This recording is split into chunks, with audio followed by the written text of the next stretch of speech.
Un enfant heureux n'existe pas tout seul.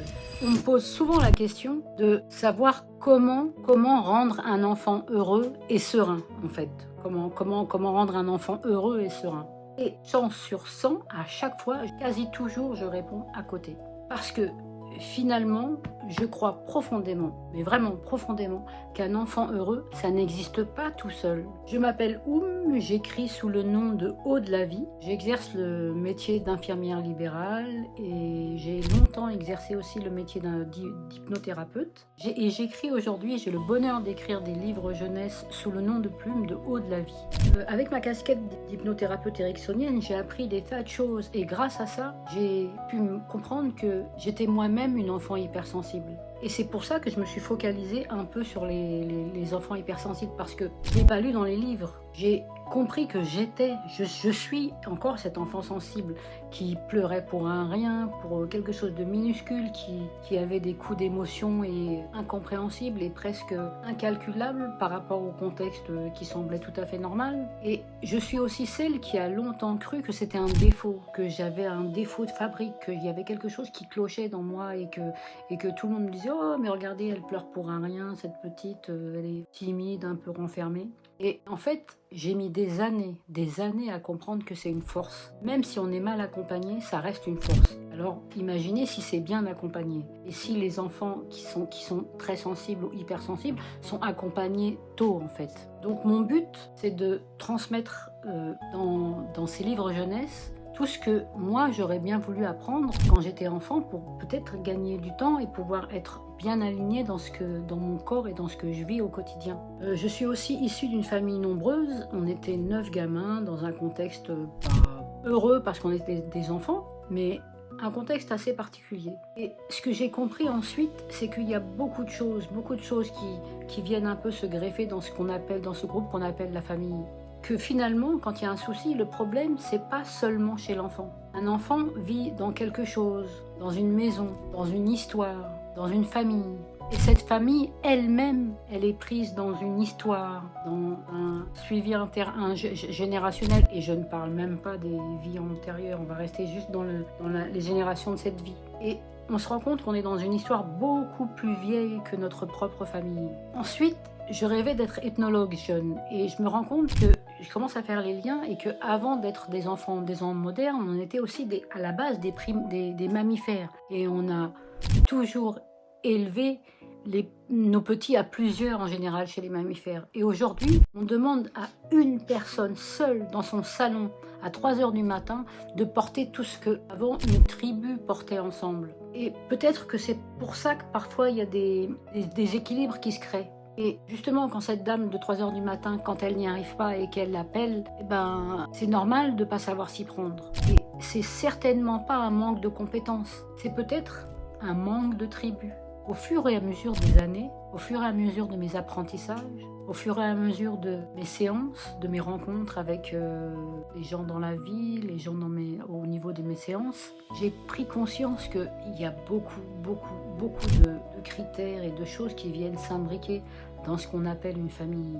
Par exemple, je vais créer une série sur ce qu'on appelle la systémique. Et la systémique, c'est un moyen de regarder les familles sous un angle commun, ce qui donne une autre manière de travailler sur la famille. Et ce qu'on appelle approche systémique, on peut l'imaginer sous une forme d'image, par exemple. On peut imaginer que c'est un mobile suspendu. Il y a plein de figurines, et si vous touchez une figurine, toute bouge.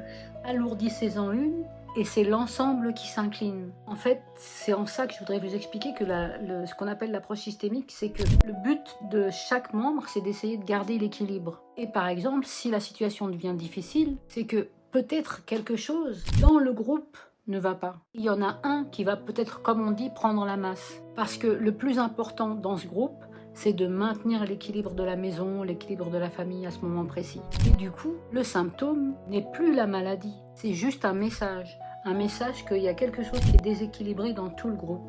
Et c'est en prenant ce symptôme et cette maladie que ce membre de la famille essaie de lui-même, comme s'il prenait la charge ou la masse et qu'il essayait de maintenir l'équilibre. Du coup, si on réfléchit à tout ça, quand un enfant va venir ou il va avoir un problème, ça va être un enfant difficile par exemple, et tout d'un coup il devient difficile, on va essayer de d'élargir le niveau du groupe et de voir comment est-ce qu'on peut ne pas déstabiliser le groupe en réglant le problème, mais de régler le problème pour que l'enfant aille mieux.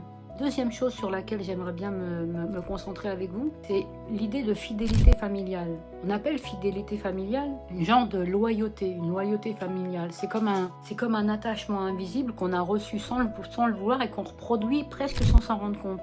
On peut reproduire des gestes, des peurs, des silences, parce que peut-être à l'arrière-fond, il y a une idée qui tendrait à nous dire que s'en détacher, ça pourrait ressembler à une trahison. Par exemple, une mère qui a toujours tu sa colère va sûrement élever ses enfants sous le prisme de il faut taire sa colère parce que c'est comme ça qu'on a toujours fait et qu'on réfléchit pas, on répète les choses sans s'en rendre compte. J'ai même fait une formation sur l'argent qui dit que notre rapport à l'argent peut être vraiment influé en grande partie par la manière dont nos parents ont eu ce rapport à l'argent.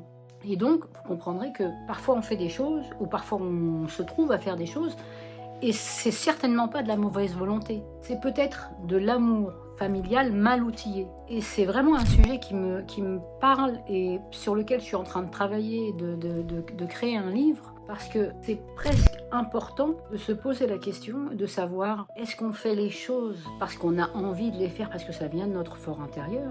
Et dans ces cas-là, est-ce que s'il y a un enfant qui arrive à moi dans une séance, est-ce que c'est un enfant qu'on a à réparer ou bien c'est un enfant autour duquel on doit mettre juste un petit peu de lumière et éclairer ce qui tourne autour de lui. Ça, c'est d'un point de vue thérapie, mais d'un point de vue de parent, est-ce que c'est pas ce qu'on a à faire en tant que parent? Juste allumer une lumière de temps en temps et dire à son enfant, tu vois, ça tourne depuis longtemps. Tu n'es pas obligé de faire pareil en fait.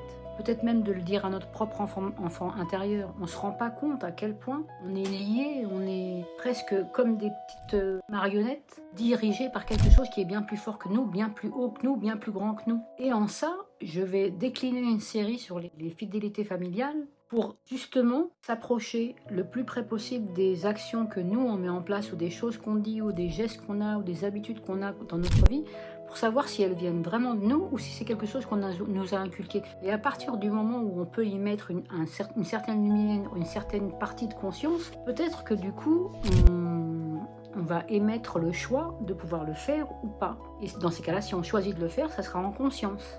Parce que quand on pousse le bouchon encore plus loin, on peut se poser la question, est-ce qu'on est libre au final? Puisqu'on fait des choses qu'on a reçues sans se rendre compte, on peut être un point mobile dans un grand groupe.